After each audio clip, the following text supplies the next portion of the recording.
contextos. La voz de los protagonistas. Recibimos al diputado local de Durango, Juan Ábalos, con quien vamos a realizar un balance de la recta final de la legislatura y los temas pendientes. Juan, bienvenido, buenos días, gracias por estar con nosotros. Mucho gusto saludarte a ti y a ti, tocayo, y a todos los que nos escuchan hoy. Pues Juan, para que nos cuentes qué sucedió en el Congreso local de Durango durante estos años, qué se discutió y qué se dejó de discutir. Bueno, mira, comentarte de inicio que en la 65ª legislatura, la anterior, nos dejó una tarea que era, pues se antojaba que nos iba a consumir prácticamente todo el tiempo de nuestra actual legislatura. Hubo una modificación a la Constitución, se modificó prácticamente toda la Constitución y nosotros tenemos que hacer las leyes secundarias. Eso, les repito, al principio se antojaba como que la verdad iba a ser muy justo el tiempo para hacerlo. Bueno, les quiero comentar que nos dimos a la tarea de organizarnos y de esta manera prácticamente sacar a esta fecha, prácticamente a finales del año pasado, sacamos todos los temas de las leyes secundarias de la nueva Constitución de Durango.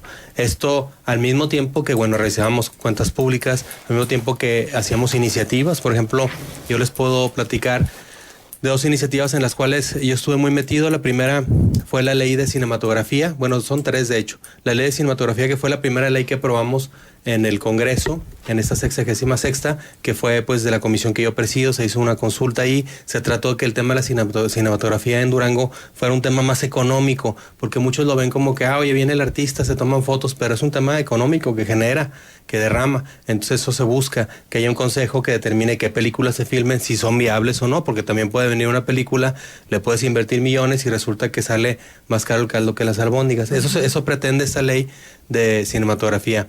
Otra ley importante es la ley de desarrollo económico, y a mí me dio mucho gusto aquí porque yo escuché antes de venir a Gaby Casale que hablaban de los foros que se han hecho, por ejemplo, aquí en Torreón.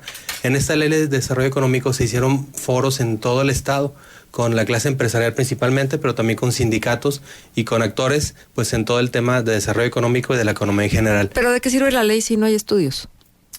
Por ejemplo, los estudios que se habían propuesto aquí en la comarca lagunera. Bueno, ese es un proyecto que se quedó y que al cambio de sexenio pues ya no se le dio continuidad. Desgraciadamente ahí los directivos nuevos de Estudio Churubusco pues definieron que no darle continuidad. Esto se había prácticamente amarrado, y cuando yo fui secretario de Turismo y Cinematografía, con el anterior director que estuvo a cargo, y bueno, pues es una lástima que se haya perdido esa inversión. Parte muy importante, se tiene que retomar esa inversión definitivamente, porque parte muy importante de la producción es la postproducción, y es donde hay también mucha derrama económica.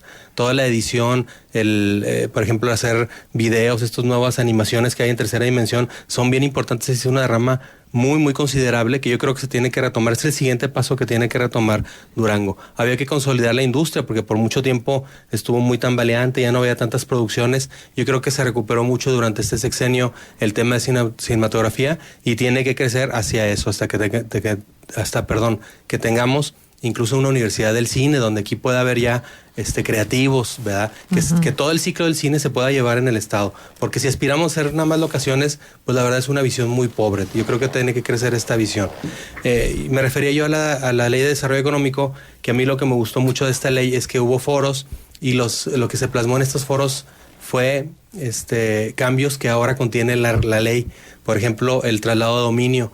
Antes en Durango era un porcentaje sobre el total del terreno que tú ibas a trasladar, y eso era lo que te cobraban. Ahora hay topes ya.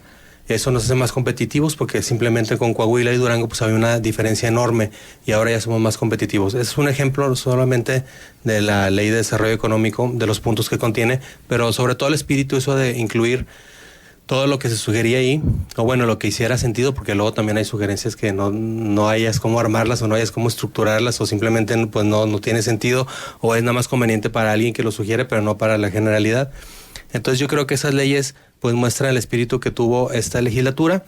Adicionalmente, la ley de turismo también, que nosotros sacamos a principios de año, fue la primera ley que sacamos este año como legislatura, y en la cual pues el tema del turismo en Durango es un tema que está agarrando cada vez más, aportando cada vez más al Producto Interno Bruto, que finalmente es lo que queremos, que haya una derrama económica, no simplemente tener servicios, sino que vengan de otras partes y que haya derrama, no la misma derrama de los mismos duranguenses, aunque esa es mucha ayuda para las comunidades, pero lo que buscamos es que vengan de fuera para que haya una derrama. Entonces esta ley acompaña a los que brindan estos servicios para que tengas certidumbre. Si tú vas a hacer una empresa turística en Durango, bueno, que tengas certidumbre que estás protegido con las leyes correspondientes, y tú también como usuario de los servicios, que vayas a contratar un servicio y que estés protegido también de que se te vaya a dar el servicio, de que sepas que tienes un servicio de calidad. También se mide mucho la calidad, se audita mucho la calidad, no con el fin punitivo o por estar encima de los prestadores de servicios, sino para darme cada vez un mejor servicio y sobre todo que haya mayor derrama.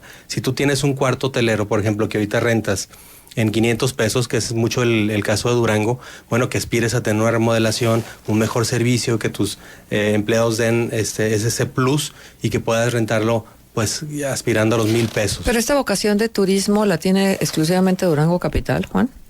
Mira, yo creo que principalmente Durango Capital.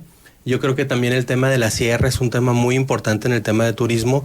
En la sierra se quitó mucho y se trató de alejar a los ejidos de talar los bosques y de que vieran esta nueva alternativa con el turismo de aventura. Muchos centros ecoturísticos han puesto cabañas y las rentan y le dan servicios adicionales y tienen tirolesas, porque no nada más es rentar la cabaña, sino ese es la mínima inversión que va a hacer un visitante, sino también pues si quieres pasear a caballo o si quieres hacer con toda inseguridad.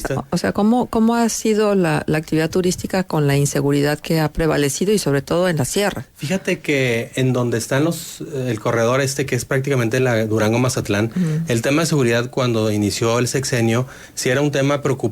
Yo como secretario de Turismo, cuando entré, pues me topaba mucho con ese tema. Oiga, pero si vamos a Mazatlán y luego nos quitan el carro, así pasaba, eso era lo que sucedía, pero gracias a las acciones que se han venido tomando, ese corredor es muy seguro de transitar, ya es totalmente, tú puedes ir con tu familia. De hecho, las ocupaciones de las cabañas lo van diciendo en tiempo de verano y en tiempo, por ejemplo, ahora de Semana Santa, está 100% lleno. En diciembre, también con todo y el frío, 100% lleno todos los centros ecoturísticos de la sierra. Entonces ha sido un tema que se ha explotado bien. Ha habido inversionistas privados también. Te puedo hablar de centros que se han puesto, un hotel que ya está por operar. Prácticamente esta Semana Santa va a ser una prueba de arranque y ya a partir de ahí pues van a arrancar este hotel que va a estar ahí donde está el Salto del Agua Llovido. Es más o menos como 1 hora por carretera y terracería de Durango. Yo creo que esas opciones son nuevas en Durango. Y también hay otras zonas. Adicionalmente, por ejemplo, en la comarca lagunera tenemos Mapimi Pueblo Mágico, que es nuestro principal centro turístico de la comarca lagunera, y el municipio de Lerdo tiene mucho que ofrecer, sobre todo con el Cañón de Fernández y con las presas, por ejemplo, con también las del Rosario, las grutas del Rosario, que son muy, muy atractivas. Entonces yo creo que el tema es acompañar a la actividad empresarial, a la actividad industrial, pues con algo también de turismo. No es que vayamos a cambiar la vocación de Gómez Palacio, por ejemplo, particularmente Gómez Palacio es una vocación industrial y eso hay que entenderlo así. Si queremos hacer de Gómez Palacio algo turístico, bueno, pues es una inversión que va a ser muy considerable y que va a tardar tiempo en reflejarse en la economía. Pero oye, hay varias cosas, ¿no? Uno, sí, todo esto es conveniente, pero si no está en su punto y en las mejores condiciones la supercarretera, ¿tú crees que hubiese la posibilidad de que la gente se animara a ir, por ejemplo, a la sierra o a algún otro lugar, cuando las experiencias de quienes van y vienen de aquí a Mazatlán y de Mazatlán acá, a veces no son muy buenas que digamos, vienen y cuentan pues la cantidad de hoyos que existen en la supercarretera o el peligro de esquivarlos y entonces tener un accidente, etcétera, o lo que está sucediendo con la reparación de los ¿cómo se llaman? De los túneles. Túneles. Mira, nada más, antes de que pase a eso, retomar lo que preguntabas tú sobre seguridad, Marcela, porque hoy se publica que el gobierno de Canadá renovó su alerta de viaje en la que se incluye la recomendación a sus ciudadanos de no visitar 10 estados de México, incluido Durango. Los argumentos que se emiten a través de un comunicado publicado en su página son la violencia que se registra en dichas entidades, además de protestas, manifestaciones y bloqueos ocasionales. Fíjate que junto con Canadá, Estados Unidos es otro país que tiene alertas constantes desde hace años, contra México en general y contra Durango siempre ha aparecido.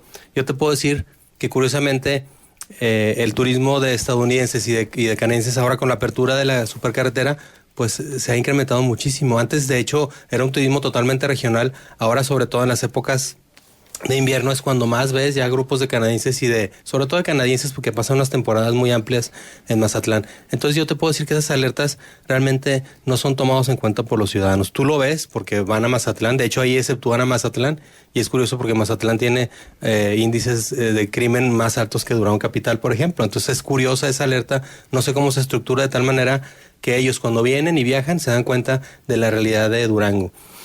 Y te puedo decir también que es un tema que ha ido de más a más. La carretera Durango-Mazatlán, la autopista, Marcela, coincido, es una vergüenza que esté en esas condiciones, sobre todo por lo nuevo de la carretera.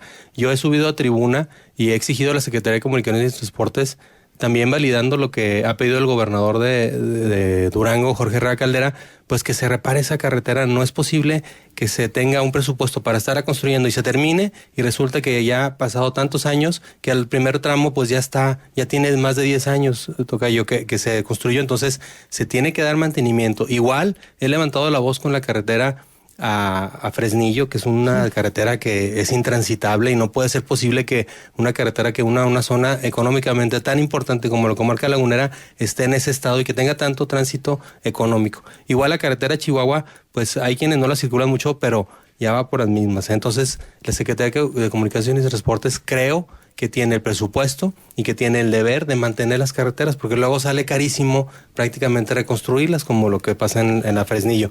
Pero con todo y eso, Marcela, te quiero decir que el tráfico ha aumentado muchísimo con la carretera Durango-Mazatlán.